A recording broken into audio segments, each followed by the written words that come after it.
Thanksgiving dinner at my parents' house had become an annual exercise in public humiliation, and this year was shaping up to be no exception. I sat at the familiar mahogany table, watching Mom arrange the fine china while Dad carved the turkey with ceremonial precision, both of them practically vibrating with excitement to share my brother's latest achievements. David just closed the biggest deal in Goldman Sachs history, Mom announced before we'd even finished saying grace. $7 billion. $7 billion. Can you imagine? At 27, I'd long since given up trying to compete with my older brother's financial success. David was everything my parents had dreamed of: Harvard MBA, corner office in Manhattan, seven-figure bonus, and a lifestyle that screamed success to anyone willing to listen. That's wonderful, I said, cutting my turkey into small pieces. I'm happy for him. Dad beamed across the table. He's being fast-tracked for managing director. Youngest in the firm's history. The headhunters are already calling from other banks, offering him ridiculous packages. I nodded politely while checking my phone discreetly. 3 missed calls from my office, which was unusual for Thanksgiving Day. My work at the State Department didn't typically generate holiday emergencies, at least not the kind that my family would consider important. And what about you, Rachel? Mom's voice carried that particular tone of forced optimism she used when discussing my career choices. How's your little government job going? Little government job. After 4 years, she still couldn't bring herself to acknowledge that I worked in international relations, choosing instead to treat my position like a temporary career detour before I came to my senses and pursued something more lucrative. It's going well, I said simply.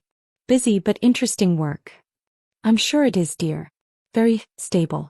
Not everyone can be an entrepreneur like David, after all. Some people are just better suited to following procedures and taking directions. Dad nodded sagely. There's nothing wrong with government work, Rachel. Regular hours, good benefits, job security. It's just safe. Not particularly ambitious, but safe. Safe. As if coordinating diplomatic responses to international crises was equivalent to filing paperwork in a suburban office park. My phone buzzed with a text from my assistant. Urgent. Embassy crisis in Southeast Asia. Situation room requesting immediate consultation. How quickly can you be reached? I glanced around the table where my parents were now detailing David's latest property acquisition. A penthouse in Soho that apparently cost more than most people made in a decade. Rachel seems distracted, Mom observed. Are you even listening? This is important family news. Sorry, just checking messages. On Thanksgiving? Dad frowned. That's the problem with government work. No respect for personal time. In the private sector, David has people to handle things when he's unavailable. That's what real success looks like, having others manage the details while you focus on strategy. My secure phone began ringing from my purse. A different device entirely, one that my family had never noticed during these gatherings. The ringtone meant only one thing. International emergency requiring immediate senior-level response. I need to take this, I said, standing from the table. Rachel, Mom's voice carried a warning edge. We're having family dinner. Whatever filing emergency you're dealing with can wait until tomorrow. Filing emergency. I almost laughed at the irony as I walked toward the kitchen to answer the most important phone call of the day. The call was from Director Walsh at the State Department's Operations Center, and his voice carried the kind of tension that made my stomach drop. Rachel, we have a critical situation developing in Malaysia. The American embassy in Kuala Lumpur is under siege, and we need immediate diplomatic intervention. How quickly can you coordinate an international response? I glanced back at the dining room, where my family was discussing David's investment portfolio with the enthusiasm typically reserved for religious conversion. I can be operational within minutes, I said quietly. What's the situation? Terrorist organization has taken hostages, including 3 American financial executives who were there for banking negotiations. Malaysian government is requesting our immediate assistance, but they specifically want our senior crisis coordinator to manage the response. That's you. Financial executives. Banking negotiations. The irony was almost too perfect. I'll coordinate from here until I can get back to DC. Send me the briefing materials. Already en route to your secure device. Rachel, this is going to be front-page international news within hours. The president has been briefed and we're implementing Protocol 7. Protocol 7 was reserved for situations that could escalate into international incidents or military responses. As I ended the call, I could hear my mother's voice drifting from the dining room. The thing about Rachel is she's never been particularly driven. Even in high school she was content with B's while David was valedictorian. Some children are just comfortable with mediocrity. Comfortable with mediocrity. While I coordinated responses to international hostage situations, my secure device buzzed with the briefing materials. The situation was worse than Director Walsh had initially indicated. The hostages included executives from Goldman Sachs, my brother's firm, who had been in Malaysia negotiating a major infrastructure deal. The terrorist organization was demanding both financial concessions and political changes that could destabilize the entire region. I returned to the dining room where the conversation had shifted to my personal life. Or rather, my apparent lack thereof. David's engagement party is next month, Mom was saying. His fiancée is lovely.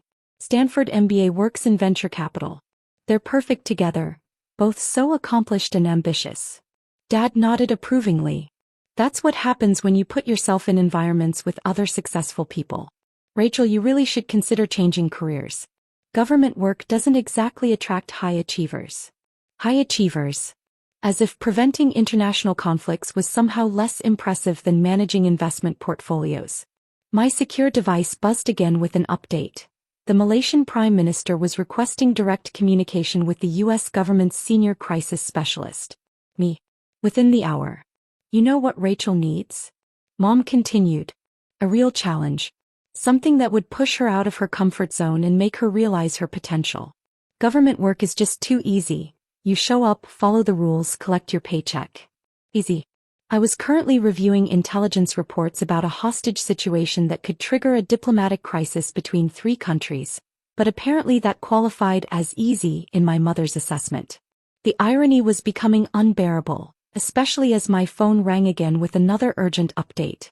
My secure phone rang loudly just as Mom was describing David's latest bonus structure. The distinctive ringtone, different from any civilian device, cut through their conversation like a fire alarm.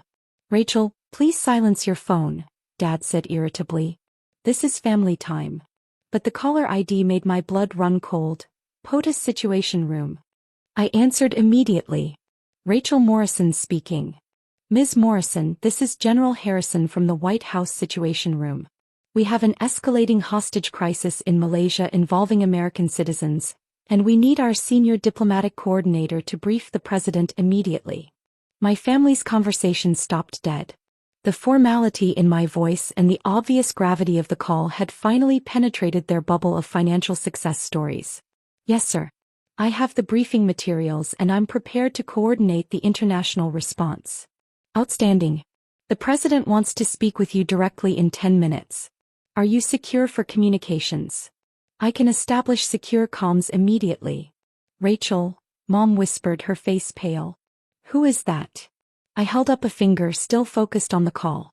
General Harrison, I should mention that the hostages include executives from Goldman Sachs who were conducting banking negotiations. This could have significant financial market implications beyond the immediate diplomatic concerns.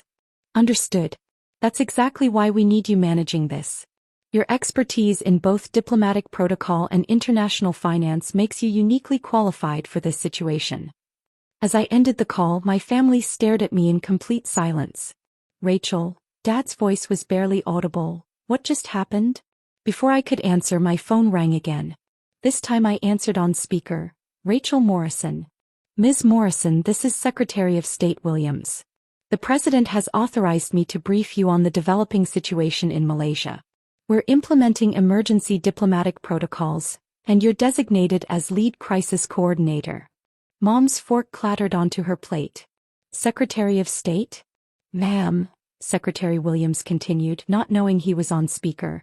The Malaysian Prime Minister has specifically requested you by name for negotiations. Your reputation in Southeast Asian diplomatic circles is exactly what we need right now. The turkey dinner sat forgotten as my family processed the fact that their failure daughter was about to coordinate an international crisis response with world leaders. David's Goldman Sachs bonus suddenly seemed very small indeed. The next 12 hours transformed our Thanksgiving from family dinner into international crisis headquarters. I coordinated the successful release of all hostages, including 3 Goldman Sachs executives whose lives had hung in the balance while my parents discussed David's investment strategies. The irony was exquisite. My brother's colleagues owed their lives to his unsuccessful sister's diplomatic expertise. The aftermath was swift and devastating. When David's firm learned that their crisis coordinator was related to an employee who dismissed her as a family failure, his fast track to managing director derailed immediately. Banks don't promote people whose families insult senior State Department officials. Mom's social circle crumbled when the story broke. Local woman coordinates international hostage crisis during family dinner. Her dismissive comments about my little government job became social media fodder. Dad never recovered from learning that his safe daughter earned more than David and held security clearances that made her one of the most trusted officials in government. I spent the following Thanksgiving coordinating peace talks in Geneva.